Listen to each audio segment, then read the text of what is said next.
Kenapa harus repot-repot beribadah? Hikmahnya paling jelas, hikmahnya begini. Kalau tiba-tiba yang satu ini Allah sudah tahu ya. Ini penghuni neraka, ini penghuni surga. Allah sudah tahu. Kenapa enggak langsung saja, enggak suruh ibadah ini langsung masukkan surga? Kenapa enggak suruh ibadah kini langsung masukkan neraka? Kenapa? Siki wong icik-icik dilebokna neraka, pasti protes. Kenapa nyong dilebokna neraka? Salahku apa? Ya pora? Ya kan? Dia akan protes. Nah, tapi dengan dia sudah diuji suruh ibadah dan lain-lain, kemudian dia bangkang. Maka begitu dia dimasukkan ke dalam neraka, dia sadar diri kan? Iya nyong salah, nyong gak nukon sholat, orang sholat. Kayak gitu. Dia tahu, sadar diri. Ini orang yang dimasukkan ke dalam neraka. Kemudian, orang yang dimasukkan ke dalam surga.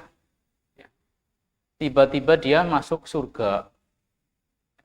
Tanpa ibadah, tanpa apa. Kira-kira nyaman apa ora? Apa ya? Ada kepuasan apa tidak? Ya?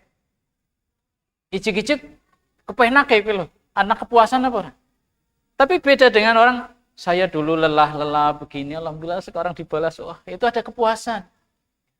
Gitu. Jadi, kenapa tetap ada perintah dan larangan? Kemudian ketika ada sahabat yang bertanya persis pertanyaan seperti itu, ya, bahwa Allah sudah mengetahui penduduk surga, lo mengetahui penduduk neraka, orang nasibnya mau di surga, di neraka. Kemudian sahabat bertanya, awalanat takilu, ya, kenapa kita tidak pasrah saja, gitu ya? Toh ujungnya sudah yang di neraka neraka, yang di surga di surga. Apa jawaban Rasulullah?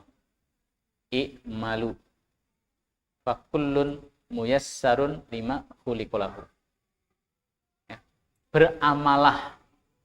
Nanti masing-masing akan dimudahkan untuk meniti jalannya masing-masing.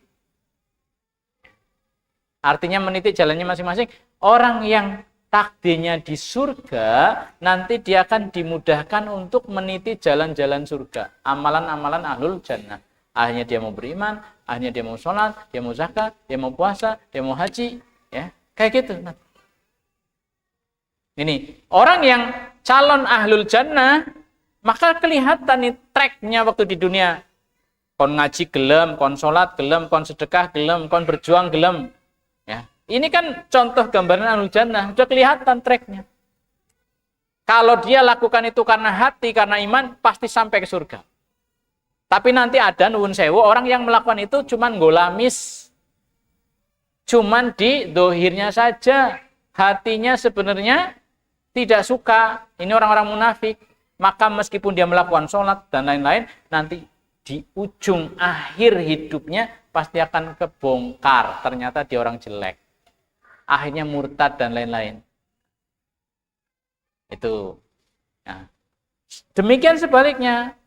Orang yang takdirnya di neraka, dia akan cenderung melakukan amalan-amalan ahli neraka.